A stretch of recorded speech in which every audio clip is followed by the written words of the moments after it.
Well, firstly, before we start this podcast, I'm just going we've got to 10 already. Now, James has just told me before we got on air, apparently 8, and it's like basically a habit. So I'm 99 or something like that better than other people. So now I'm basically a legend, aren't I, James? Well, I wouldn't say it's a habit. I'd just say that you can't possibly fail from here on out now. Oh, It's just easy. well, I will show you a way of how to fail with this. Anyways, today we've got James Willis on the podcast. He's a fellow CMAS graduate. James has done a lot of things in golf, from playing, now coaching. I'm going to hand it over to you to introduce you from the background, from where you started to where you're at now. Right. Yeah. What a journey. It starts making you realise how old you are when you start talking about like when I started playing golf. But basically, just the whole journey started at like a local facility when I was 11, 12. Went to junior classes and just fell in love with it. I was always going to be a footballer. To be honest, that was the plan, and then just got injured with that and took up just fell in love with golf. And I didn't really have lessons. Obviously, did the group coaching thing for a year, and then I never had lessons until I was 18. And it's weird when you look back, and you hear this a lot, don't you, from certain players, that you just figure it out. You go play golf, you get dropped off at the golf course, you play golf 54 holes a day, and you just kind of figure it out. But I had no real understanding of what was good, what was bad, what I needed to be doing as a golf swing. You just kind of you try stuff and go from there. I do apologise, mate. The cat's back. So you just kind of figure this stuff out as you go, and then a very very typical story that you start having lessons just off any coach, right? Just went to a coach and just got completely worse. Like game went completely to pot. Really started struggling, and then you're almost battling then to just get back to where you were. And then just sort of stopped the lessons, went back to what I was doing. And I'd never really considered doing much in golf. Like I always loved it. But a girl that I used to play a lot of like sort of pairs comps with, and at a local, she was a member at another course by me. She'd gone to college in the States, and she said, "Oh, it's brilliant. Like she was having a great time. Said the setup was incredible." And at the time I was working for Lloyd's TSB. And I just thought, well, I don't want to do this forever. So I'll try this America thing. It sounds like a good bit of fun. Um, and I was fortunate enough to get out there, and I spent a couple of years in a junior college in Nebraska, and then transferred to a college in Savannah, Georgia. And it was just an incredible experience. I think there's probably a bit too much fun versus hard work, to be honest, but it was very much a roller coaster ride as far as golf goes. You obviously learn so many things when you're out there. So many different ways to go about it. The guys out there they're just smashing it, and we'll touch upon that a bit later, I think. But it was a really cool experience. But got back, and again been having some coaching, and it wasn't, looking back now from a coach's perspective, the advice was just, it was awful. It was terrible. And I got back and I couldn't break 80, and I was about to quit golf. Like I phoned one of my old roommates up and I said, dude, I'm done. Like I can't keep doing this. Literally couldn't find the fairway, couldn't break 80. And at that point, I just fortuitous turn of events, and I ended up going to see Mark Bull for a bit of back pain.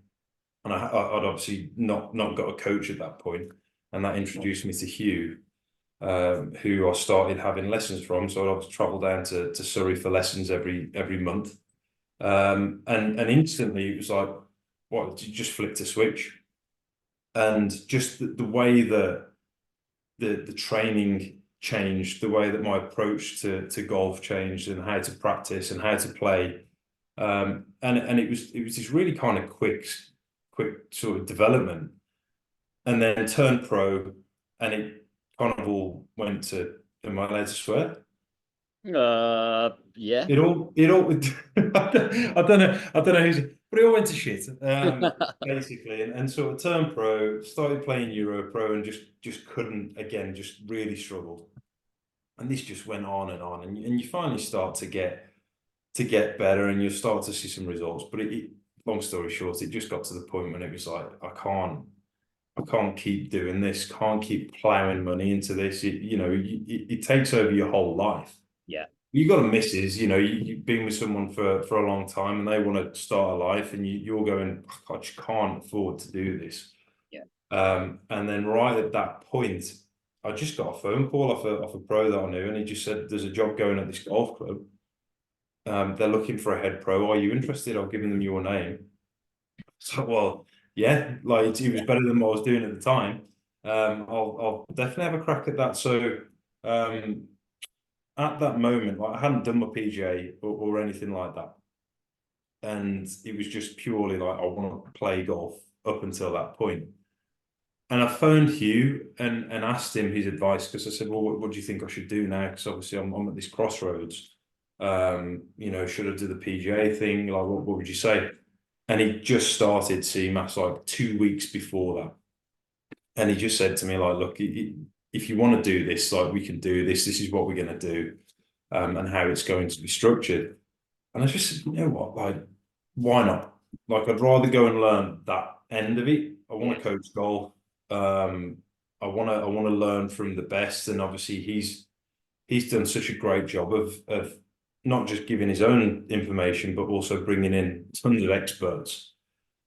So I was like, "Yeah, I'll do that. I'm all in."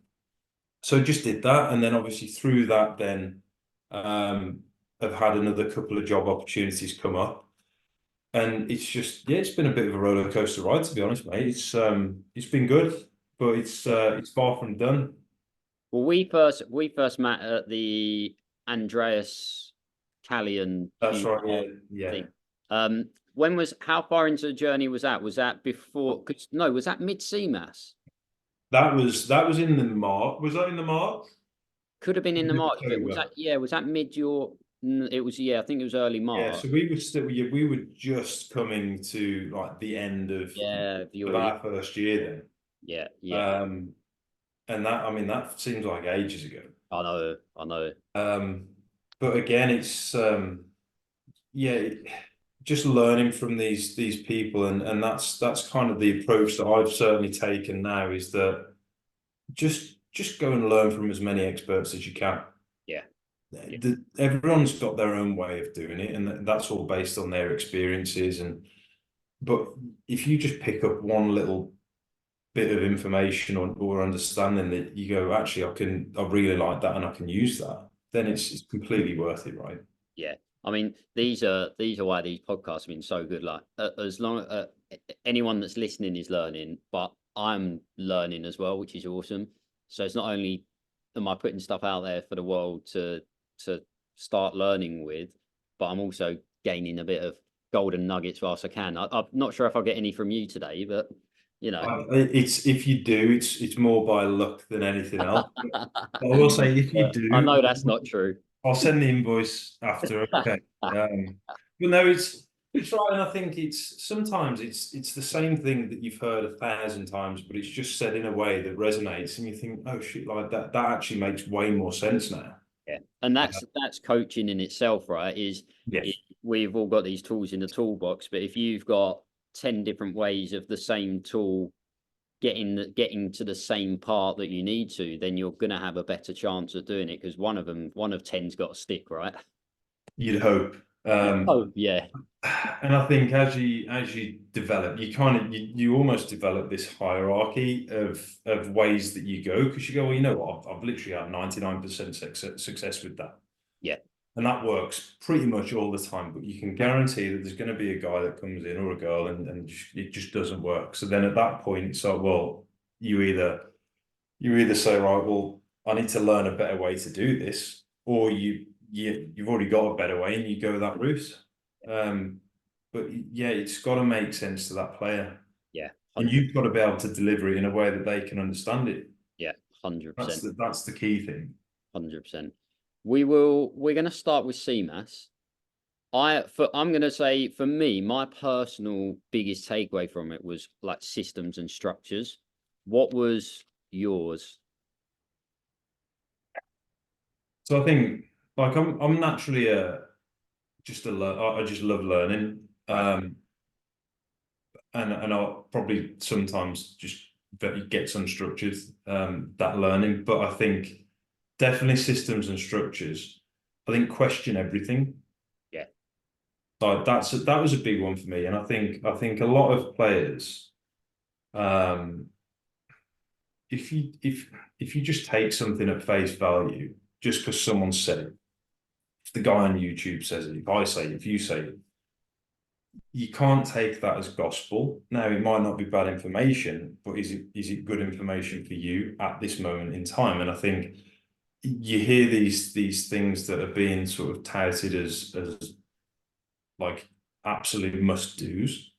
And that might be the case for someone, but it might not be the case for you. Or perhaps there's a better way to do it than the way that's being told. So definitely question everything. I think the importance of being in the right environment, the importance of a good community, and that could be extended to players as well. Yeah. That's not just coaches. I mean, certainly for coaches, yeah. Like, I mean, you know, we're talking, we're learning all the time. There's so many guys that we talk to on a regular basis that you learn from, and you can put questions to. What would you do here? Whatnot. But from a player's standpoint, again, if you've got that environment and that community that you can tap into, that's huge. Yeah. Well, that's really huge. Yeah. 100%. It's always good to have, I think, as a player, or I mean, this is where we could probably go over to the college system, talking about college system. If you've got a group of 4, 6 of you that are generally around at the same time, playing together, practicing together, you're almost bringing the level up every time you're practicing, every time you're playing, because you're always competing in that environment. You probably found that with college, right? Yeah, I think what you tend to find, certainly at the top colleges, I mean, there's levels too, right? So some people, they go to college, they want an education, and they're okay at golf, so they just take the scholarship and get a bit of discount on their fees, but they're not that fussed. But when you go to the top level, those guys they want to be at the top level once they leave college. So the level of competition is just through the roof, and they are just constantly trying to beat each other. And you start to see now, don't you? I mean, the guys that come out of college and the girls that come out of college now, they're literally just tearing it up. Like, it used to be this sort of procedure that you had to follow. Right, done with college, Corn Ferry Tour, off we go, work your way up for a few years, and then onto PGA. And now they're just, I mean, they're in college and winning events. Yeah. It's a joke. So the environment is massive. Yeah. Because you think, right, if you're used to just going out and you've got to compete every single day with whatever you've got, you can figure it out before, you can figure it out after, but it's like, right, I need to go and shoot 68 today, or I'm not on that team next week. You've got to figure out a way. Yeah. And that's where I think you get in almost the distinction between like good players and great players. Because let's call it what it is. The best hitters of golf balls aren't necessarily on tour. The best at getting the ball in the hole are on tour. Yeah. You haven't, you know, you walk up and down a range at a tour event, there's not that many guys that really stand out that you'll go, wow, like, yeah, oh, incredible. Yeah. But to your average golfer, there might be, but like to sort of better players, you go, well, that's not that impressive, really. Yeah. Yeah. But you put them on the golf course and they're shooting 68 Yeah. or 67. And that's the difference. But they've learned how to do it. And the college system, 100%, it teaches you how to do that. So then give me a few ways, if you can go back that far, because I know you're quite old now. If you can go back that far, give me a few ways that you would have got yourself around the golf course in as low as possible on a day that you didn't have it. I'll be honest, mate, back then, I didn't have it. it was almost, have I got enough golf balls to finish? rather than right, like what's the best way to do it? I think this is a really useful topic, right? Because for me, my whole approach to golf was just right. There's a flag there. There's a fairway there. Aim there. Try and hit it in the fairway. There's a flag there. Try and aim it there. Get it close to the hole. And I'd never really been taught anything else. Yeah. So if on any given day it was working well, then like I could shoot a decent score. And I was always the guy that I'd make 7 birdies in a round and I'd shoot 78. Like Yeah. that was me, because if it was like it was just so wide and I didn't have the tools available to get it round in a good score when I didn't have my best stuff. Yeah. And I wasn't educated on that until I got back and I was after. So I mean, straight away for whoever's listening out there, if you can just get yourself some shots that you can rely upon, but we have to assume that we're not going to have our best stuff every day. Like we're not. So it's a case of right. Well, what have I got, and what can I do when I haven't got it? When I'm feeling like crap, like I'm swinging like crap. Yeah. What shot can I produce that I know is gonna get somewhere down there and closer to the hole, and not be up a tree or not be out of bounds or in a pond or something. And that's what I would say is like a really important skill to develop. So what's your go-to now then, James? When you've had a tough day in the gym, what's your go-to? I just leave the clubs in the back of the car and go to the bar, mate. No, I think There's some good advice. yeah. I think for me, it's like certainly off the tee, just peg it down. That thing might be half an inch off the ground. Ball middle of the stands, aim left, and just try and peel a little fade out there. Yeah. Obviously, for me, it's just that confidence that the lower it goes, the less time it spends in the air, the less chance it's got of finding that water. Yeah. So yeah, but I think on any given day that might be different. So if you've got the ability to go and warm up somewhere, you might say, well, let's see what I've got today. Yeah.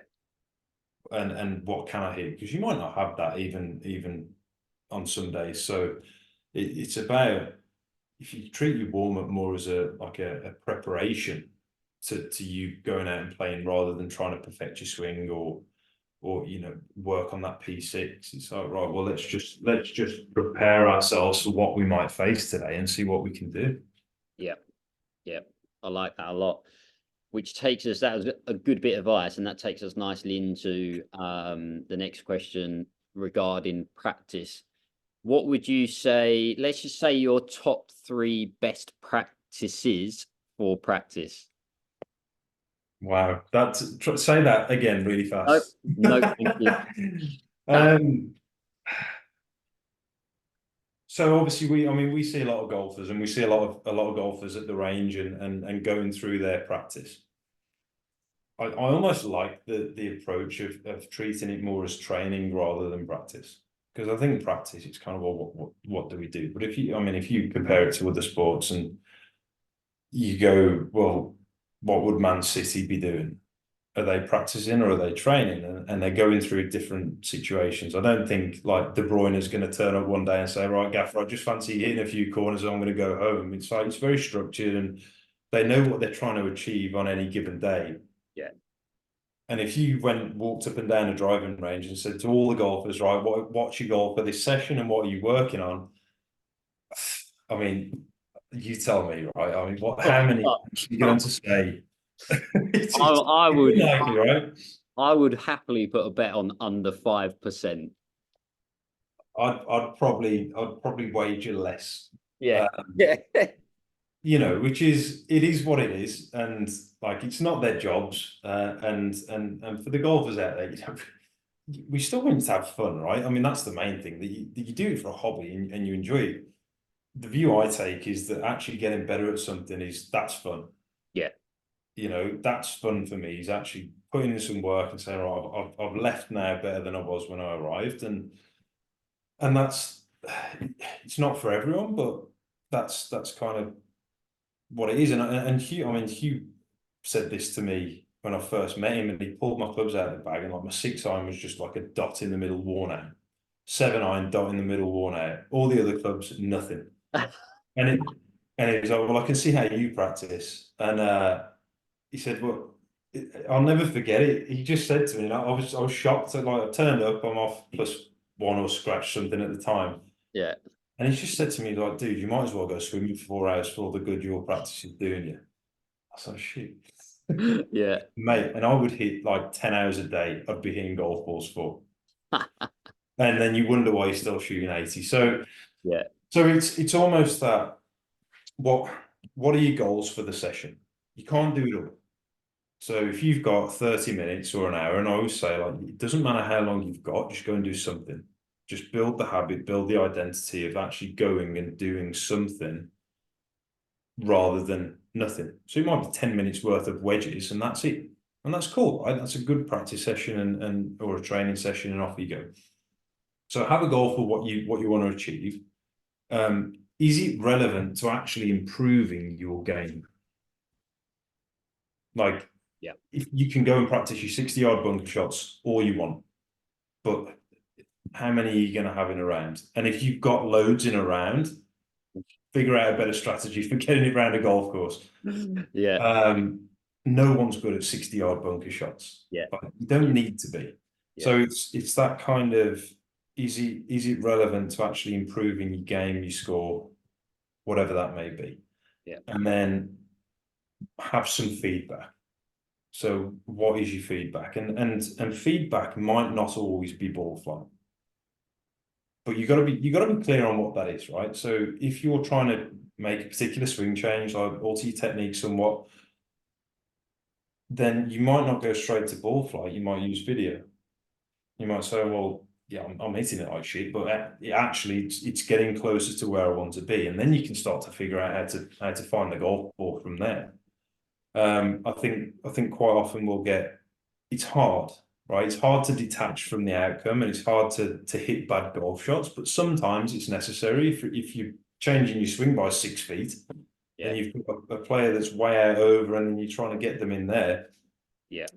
And obviously sort of more behind them, you're not going to instantly put the club on the ball and flush it. No. Not to say you can't, but it's unlikely, and you're not going to take it straight to the golf course and own it. No. And we all know that, right? I mean, you play golf and you work on your swing, and you just get pulled straight back to where you were. Yeah.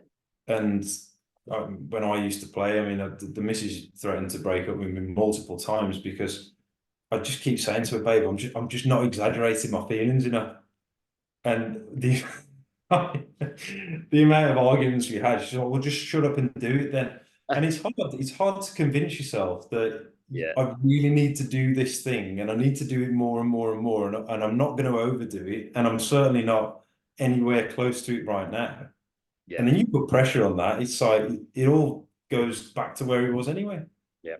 I think the points you've made there, the second point on, like, is it actually relevant to your game, is I think this is where, as coaches, we almost need to take a little bit of a step back and allow the player to understand their own game, or give them guidance in understanding their own game. Because once they start to understand their own game, you're almost halfway there.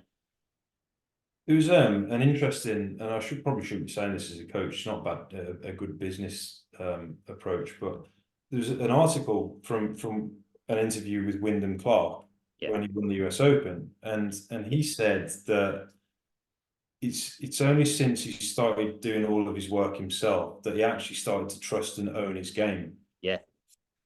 And I mean, he's worked with some great coaches, right? And he's got some great information to go on, and he's got everything he needs. And it's not to say that he's not picking the brains of people when he's out on that tour driving range, which they all do, right? They all speak and they all get tips. So you've got to take that with a pinch of salt. Yeah. But as coaches and as players, you can't just hand you a book and say, there's your golf swing, there's your golf game, go get to +6. Like, it doesn't work that way. And as coaches, we don't have all the answers. We know what works, we know what doesn't, and we know what we want a student to sort of progress towards. But there has to be an element of accountability on the student's part. there's got to be an element of trial and error, because that's where a lot of learning does happen. I mean, you look at kids just experiment all day long, and they learn so much. Yeah. So it's almost within the realm of what we're trying to achieve here. How much can you exaggerate something, or what happens if you just try this or try that, and don't be afraid to cock it up. Yeah. You know, Yeah. I think I really like that interview that Wyndham Clark done, because he basically said, and this is, again, it's not a great coaching advert for us wanting to get any clients, but basically if he feels like he's overdrawing it, he'll try and hit fades in the next practice session. The same if he feels like he's fading it too much, he'll try and get himself back to a draw, and he's just resetting himself to neutral every time. yeah. Actually his theory behind that, which was, I thought, you know, when it resonates with you, you go, actually, that's just making golf so simple. And is it actually, can it actually be just that simple? I'm going to say no. When you already flush it, it might be. Exactly that. And it goes back to the mental point, right? Where oh, golf's 90% mental. Well, it might be when you've already got an incredible technique. Yeah. But if you're hitting the ground 6 inches behind the ball, I don't care how good you are mentally, you're still going to shoot a million. Yes. Like, that's just the way it works. 100%. So technique is everything, right? Technique is the only thing that tells that ball what to do. Yeah. So it's easy when you already know where the middle of the club face is. But the more you dive down the coaching rabbit hole, it's amazing the things. It's like, well, you need a bit of that and a bit of that, and how important these little sort of intricate moves can be to getting better golf shots. Yeah. Yeah. But I would say that just for the people out there that are having lessons and getting coaching, don't be afraid to question it. Yeah. You know, don't, because if you're giving someone a lesson, or if I'm giving someone a lesson and I'm like, right, well, you need to do this, and they'll say why, and I don't have an answer, or the only answer is because it looks good. Yeah. Well, that's not a great change, is it? It has to have a functionality as well, and if it looks good, then great. Like, who doesn't want a good-looking golf swing? Yeah. But we'd all rather see the ball flying through the air a bit better. Yeah. And so it has to have a functionality to it. Any change does, and if the coach can't explain that to you, then you probably need to reconsider some things, right? Yeah. Because we have to be accountable as well. It's no good telling our players, right, you've got to go away and practice how we want you to practice, if I'm giving you crap information. 100%. 100%. And then I think it's on the point of coaching and your advice for practice, in the feedback side of it, we have to be, as coaches, we have to be the feedback in the lesson. So if there's certain ball flights that are turning up, we have to tell that player why that is happening. Because in my ideal world, this is not a great coaching model, but in my ideal world, if I can teach a player how to control their own game, then you've done a good job, right? Because if they can work, if they've hit a couple of bad shots on the course and then go, I know what I'm doing there. If I do this, that's going to make it do this. Then they can almost self-analyze their swing by a ball flight and start to work it out whilst they're on the golf course, instead of going, this is what I'm supposed to be doing. It's not happening. What am I doing? At least they need straight on YouTube. What does Uncle Rick say? Like, you know, and it is that, and you're absolutely right. And every player has a set of tendencies, right? Yeah. We've all got tendencies that we're trying to work away from, that we just keep going back to. If that player starts, and you can't, I don't think you can do this in a 60-minute session. It just doesn't, time goes too fast. Yeah. For us to truly understand our players, you've got to spend time with them, and you've got to constantly be on a journey and see how they react to various situations. You could get them flushing it in the studio or on the range, and then you get them on the course and they're aiming 60 yards right, and you go, shit, well, I wasn't expecting that. Yep. You just don't know, right? The ball might move up 6 feet in the setup, when they're on the course versus on the range, and you just can't. But unfortunately, the system, the way it is, you can't do it that way. You can't see everyone on the golf course. You can't see everyone in a competition. It doesn't work. So for us, it's giving the player the tools to go away and say, right, well, we know based on your current movement pattern and what you tend to produce as a bad shot or a bad swing, if this happens with the ball or the strike, you've probably done this with the movement. Yeah. And then in order to correct it on the next one, you probably need to do more of that or less of that. So it's just a bit of an if-then kind of situation. But yeah, and it's not to say, I mean, how many players have won tournaments where they're pushing it, 15 yards every shot. So they just aim 15 yards left and push it. And that approach, I think, is really cool. Then fix it when you're done. Yeah. 100%. That comes back to maybe if you've got that time to warm up and you're seeing that shot shape in there, then, just work with it for the day and go back to drawing board afterwards. But yeah. 100%. I mean, use what you've got, right? Yeah. And I would always say, play with the shot you've got, not the one that you wished you had on any given day. Yeah. There he is. A bit of gold from Jamesy boy. Right. Your 3 top tips for weekend warriors on the course. Well, you've just had one of them. Yeah. So yeah, just use what you've got, use what you're good at, and just play it. Yeah. Just play it. Find a shot in practice that you can repeat. So I'd say, when you train, sorry, mate, can you pause this? Yeah. Sorry. Yeah, so find a shot in practice that you can repeat. Yeah. Whether that's ball back, weight forward, punch it out low, just something that whether it's a 40-yard hook or slice, whatever it is, something predictable, right? That you just know if you set up in this fashion and just feel whatever it is that you feel, you can produce a certain outcome.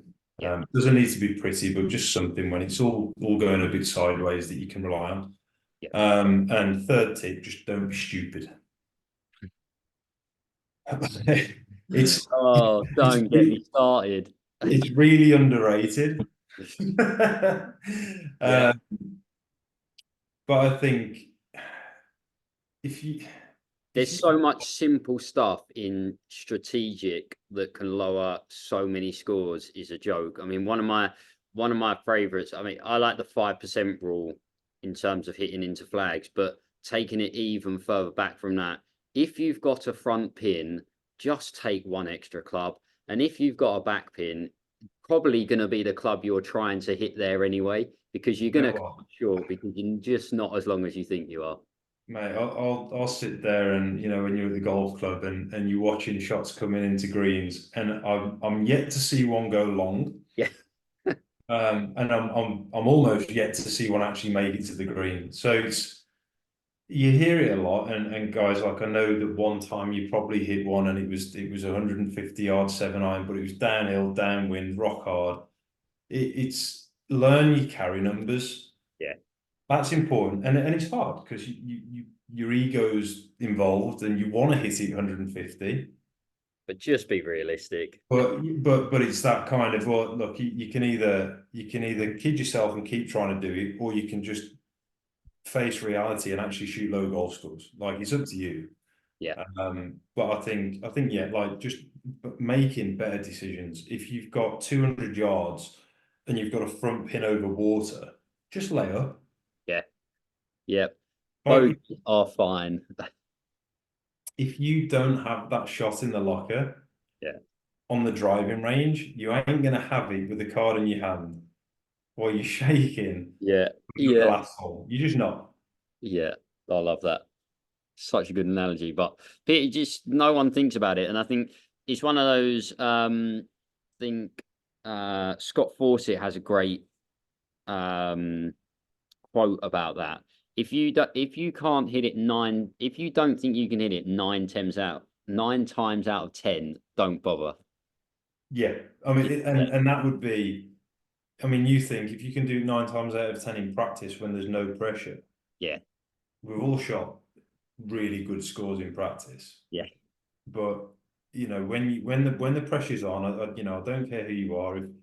If you're just literally playing the monthly medal or Stableford, or you're playing in the Masters in the final group, you're going to feel some pressure, right? If it means anything to you, you're going to feel some pressure. So again, like, what can you do? What can you rely on?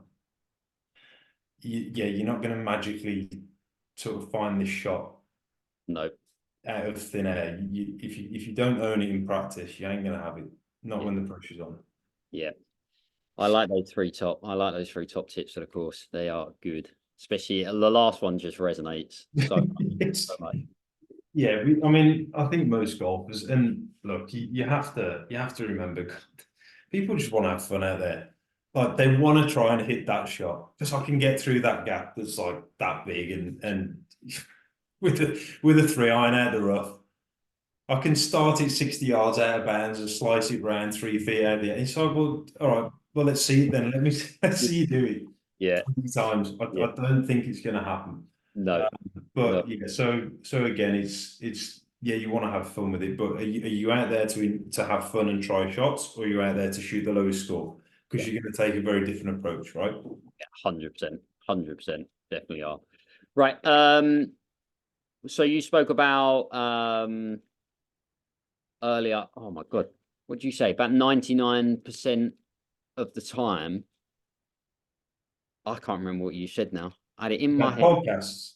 No, it was about that was it. It was about coaching. So it's about coaching, and something, one of these drills will work sort of 90% of the time. Yeah. What would you say is that one drill for you when it comes to ball striking? So you know, low point control. I absolutely love pulling the trail foot back. Okay. I think it's an incredible drill. Why? Because I think number one, it's really adaptable. Yeah. So if we look at a lot of golfers, they don't have enough depth going back with the hands or the arm. They don't pivot enough.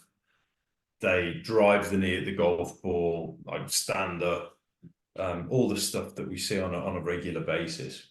Yeah. Just by pulling that trail leg back and keeping it straight, like if that knee's behind if the trail knee's behind the lead knee and it's straight, it can't possibly go forwards. Yeah. So you've also then created space to swing into. You've created space to swing down. Like, there's just so much going on there, and then the pelvis moves differently. Your rib cage moves differently, and you can just actually hit so many better golf shots. And I genuinely think if golfers were taught straight away to hit balls like that, yeah, golf would be a better place. Yeah, I actually think stack and tilt is a bit that way to start off with. It's like the bowler drill, right? But again, you can kind of pull. You can pull it back dynamically. You can start with it back. You can start with it up on the toe, inside the foot. There's so many different ways, depending on the fault of the player. And it's just such a good go-to. I think it's one that I'm yet to see not work. Yeah. Make a change. It's one of those as well, is when the trail foot's back, you tend to see people put more weight in the lead foot.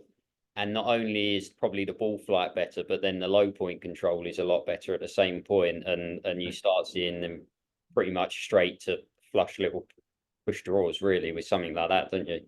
A lot of the time you do, and I think you almost like a big add-on, especially for slicers, right? I mean, if you want to learn to draw the ball, trail foot back, and put an alignment stick out in front of you, like just in line with the target. Yeah. And just learn to start the ball to the right of that. Yeah. You're doing that and striking it well, you ain't going to be slicing it for long, right? Oh. But it is just a case that certainly for senior golfers with less mobility, like, why not pull it back? You've instantly created like an extra 20 degrees of hip turn just straight away. Yeah. Yeah. And then for golfers learning how to pivot, not actually like moving off. Again, you'll know straight away. If that leg's dead straight and behind you, you'll know if you've moved 6 feet off the ball. Yeah. Yeah. And it's funny because you kind of look, there's a lot of tour players, drills wise, they kind of do similar things to that. Like Yeah. it really does get the pelvis moving well. Yeah. Yeah.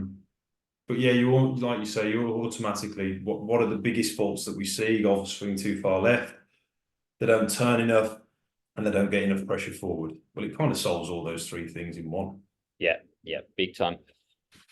So moving on from that into a slicer of the golf ball. Now, obviously, all of these slices come from different spaces, but when you're looking at data, if you like TrackMan, a quad, whatever it be, where's the first place that you will look at? From a data perspective, Yep. I think you can target it two ways, right? I think players obviously face and path, like it has to be that. Yeah. Then you've got your low point control in there as well, but it's almost, if you're a slicer, you've got to change the pattern like instantly, and you have to don't be afraid to hit hooks. Yeah. Yeah. Yeah. And it's almost that, and I tend to put, like, if I've got a beginner golfer or a slicer or whoever comes through the door, I like to put them into a draw pattern first. If you want to move to a fade after, then that's fine. But I think if 95% of golfers slice, which I think that's what it is, then if you can learn to draw it, well, you're already in the top 5% of golfers. Well, that's a pretty cool place to be, right? So you've then got a set of tools where, like the Wyndham Clark thing, if you go back to slicing it, well, just do the hook things, and then you'll be straightened up a little bit. I would normally start by changing path first. A lot of coaches I know would change phase first, but I always start with path, because I think if you can get the path far enough to the right, even if the ball starts right, they're not going to see it curve off. And for someone that perpetually slices it, to start a ball right of the target and not see it curve right must be like mind blowing. Yeah. So I normally start with path first and just get the club working from in the inside and do it that way. And again, usually it'd be the foot back, do it that way, and then just start to add some curvature. I would interestingly be on the other side of the argument and be on club face first. Yeah. I'd have got, I would do hooks and watch them self-organize into push draws. And do you find, have you done the path thing, or have you just kind of done, is that like you'll just go to? Good question. I would say without trying to do the path thing, I've probably fallen into it a few times. Yeah. Where you see, I mean, you can pull up a TrackMan number and you just see this thing like -12, and it's like, okay, maybe I need to move that first. You know what? And this is the beauty of coaching, because there's no right way. Like, and look, every slicer knows what they need to do pretty much. Like, they know they need to swing more from the inside, and they know they need the face to be close to the path. Yeah. Most of them to do it. It's just having a reason to do it. Yeah. So again, it's that, well, if you're swinging the club 10 degrees to the right, you've got a reason to close the face now. Yeah. To the path. If you're hitting poor hooks, you've got a reason to start swinging it more right. So just having a reason to actually do the change that you want. Yeah, I think that's it, isn't it? And you probably see when you're doing it with the right foot, with the trail foot back, is actually they start to self-organize and release the club face. So it does start actually push drawing. I think it's I always like them to just see that they can start the ball right. Yeah. Or left, whichever hand you play with. Yeah.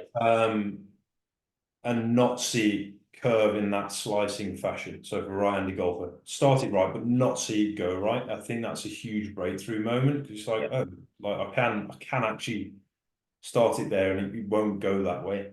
Yep. Because you hear it a lot where players will, slicers, they've instinctively started to shut the face, and that thing's pointing, 10 degrees left at address. Yep. The hard thing then is saying, well, we'll just open the face.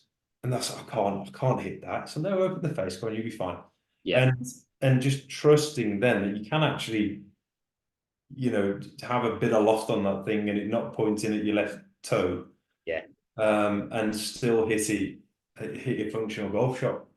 I think slicers find that the hardest thing is actually, if you want to switch to a draw, the face actually has to be open to the path, to the target. To the target, yeah. The correct make sure to. You want to edit that one out. We don't want to tell them. Have to get edited out. But no, you're absolutely right, and I think it's just, you've got years potentially of just bad patterns. Yeah.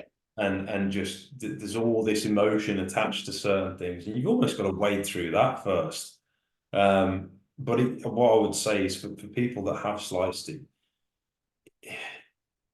it's okay to hit crappy shots as long as they're straight pushes or hooks. Yeah. It's okay to do that for a little bit and learn to overcook it the other way.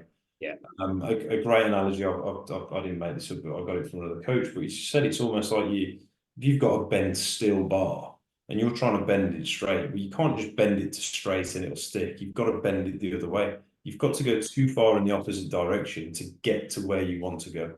Yeah, yeah, that's very good. I think that's a really good way of looking at it. Yeah, that is very good.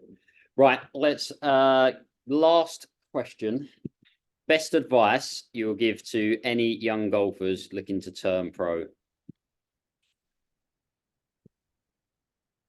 You might have touched on the before we started talking. I know you touched on saying about going, if you're good enough, get out to America, to the States, 100%. So I think first things first, if you want to go pro, like, play golf a lot. Yeah. Like a lot. And don't play in the way that, and we've all done it, where you'll hit one in the trees, and it's for like practice rounds. This is always happens. I've hit one in the trees, but I won't be there in the tournament. Yeah. So you're there in practice, you're probably going to be there in the tournament. And we got that bit of advice from Paul Casey as well. Like he said that, like, he'd always play the practice round, wherever it finished, just play the ball from there, because you don't know where you're going to end up in the tournament round here. So I'd play practice, play golf a lot. Yeah. But have clarity, like when you do play, and so I kind of mentioned this earlier, but instead of like the weekend worries, are you playing for fun? Are you playing for a good score? For those aspiring to be professionals, are you playing for a good score, or are you playing to try and train certain things on the course? Because again, that's different, right? You've almost got to have that freedom to cock it up. Yeah. You're trying to learn how to fly different shots. You're experimenting with different clubs off the tee. If you play in the same course all the time, play it differently. Hit a wedge off the tee and hit a 3-wood into the green. Just change it up as much as possible, because you just get into this habit of, oh, I always hit driver on this hole, I always hit 7-iron off this par 3. Well, instead of hitting the 7-iron, why not hit a 5-iron and try and hit like a soft cut? Yeah. I think you can nowadays, because the tee box system has changed, you can almost just play from a different tee box every day. Correct. And I think you could definitely do that. You can play from the same tee box, but make sure you hit a different club every time. Yeah, yeah. I think it's a great idea to play off the forward tees every so often. Yeah. And try and shoot the lowest score you possibly can. Yeah. So again, if you look at the college system and look at these boys in the States, they're not afraid to shoot 8 under par. But if you're used to playing in the UK, you get to 1 under going with 3 holes to play, and you're shaking, and you're like, oh no, don't cock it up. Yeah. Those boys, they're already there, and they're trying to get to the next level. So if they're 4 under with 3 to play, they're trying to finish at 7. That's just the mindset that they've kind of figured out, right? And so I think play off the forward tees. I think South Carolina used to do it where their coach would give them all a buggy and he'd just say, right, go out, you've got to get to 10 under par. When you get to 10 under par, you've got to get off the golf course. Yeah. Well, that might take someone 3 days to do, right? I mean, but it's sort of almost, it forces your hand a little bit. You've got to figure it out quickly. Yeah. So I like that approach. Set a target score. When I get to that score, I can leave. I think that's good. Get yourself in an environment where you've got better players around you and you can compete constantly against better players. Yeah. Make little games up. Like there's so many different games out there you can play that test skill, that test obviously your mental approach, strategy. Like there's just so many. So get yourself in an environment, and if you've got a good coach that can set that up and create that, and just compete, I think that's brilliant. I think you need to know, it's almost that kind of, you can't plan your whole journey, right? There's so much that's just so far out of your control, and no one can say, well, I'm going to do all these steps and tick the boxes and we'll be there. It doesn't work that way. But I think you have to have some form of direction. Yeah. So you might, for a 15-year-old, they wouldn't be going to college till they're 18. They've got 3 years. And if they're off the handicap 2 or 3 right now, well, what handicap do you need to be to certainly get considered by the top ones or get a good scholarship? You probably need to shave 7 or 8 shots off your handicap in 3 years. So what does that look like? And then it's a case of what does progress look like? And then what do you need to do to achieve that? So what are those steps that you need to take? And then I would say obviously technique's important, right? Because especially like nowadays, you look on Instagram, YouTube, wherever, there's tons of pretty golf swings out there, and it's easy to fall into that trap. And we've all been there. I've certainly done it. And you fall into the trap of trying to make your swing look good at the expense of functionality. So it's almost build a swing that you can deliver and that you can trust. Yeah. Whatever that looks like. Now, if you're trying to hit fades, your swing's going to look different to if you're trying to hit draws. So it's very much a case of find what you can trust and deliver under pressure, for sure. But embrace the crap. It's coming, embrace the struggle. There's going to be times where you literally want to pack in and give up, and you want to cry, and that's the biggest. You've got to get through. You can't expect it to all be sunshine and rainbows. It's going to be hard, and anything worth doing, and certainly something you're going to put your heart and soul into, you get emotionally invested, and it's tough. And golf's one of the hardest, right? Yeah, I was listening to that James Clear on the High Performance podcast, and he was basically saying even with sport, it's okay to have a day, like it's okay to have bad days, and it's okay to have a day off, but just make sure it's not 2 or 3 or 4 or 5 days in a row. You have to snap back out of it straight away, and the next day is straight back on it, different mindset, new mindset, and go again. And it's. I think David Goggins said this so well the other week, and he said everyone's talking about hacks. Yeah, everyone's a hack. Yeah, life hacks, biohacks, whatever it is. And he said the hack, the hard work, or he said the suck, or the hard work. I can't remember which one it was, but he said that is the hack. Yeah, like that's how you get it. You can't shortcut it. You can't cheat it. You've just got to go and put in the work and keep trying to get better. And if you're not getting better, have a measurement system in place, right? If you're not getting better, why? And catch it. You've got to give yourself enough time to see the progress, but catch it before it becomes this problem. Yeah. If you've gone 6 months and your handicap's gone up 3 shots, then you probably need to change your approach. Yeah, 100%. Mate, it's been a pleasure to have you on. We must do this more often. I think so. It's hard. This coaching lark, you get into it and think, oh, I'll just teach players how to swing a golf club. It'll be fine. It's tough, eh? our worlds. I think since CMAS, all of our worlds have just gone like just blow up. There's so many more people to talk to. There's so many more opinions to get on things. We're all very much way more unbiased than we ever were. So it makes it a lot harder to intake information because you have, like you say, you have to ask why nowadays. Have to find out the why to everything. So, and I think that's probably the biggest thing that you want. I'd say for listeners to take away is just questioning. Yeah. Like why? If you can't get a good answer, then you probably need to change that approach. But no, mate, it's awesome. I think the more we do this stuff, the more you learn. Yeah. We learn as coaches, players learn, hopefully as well.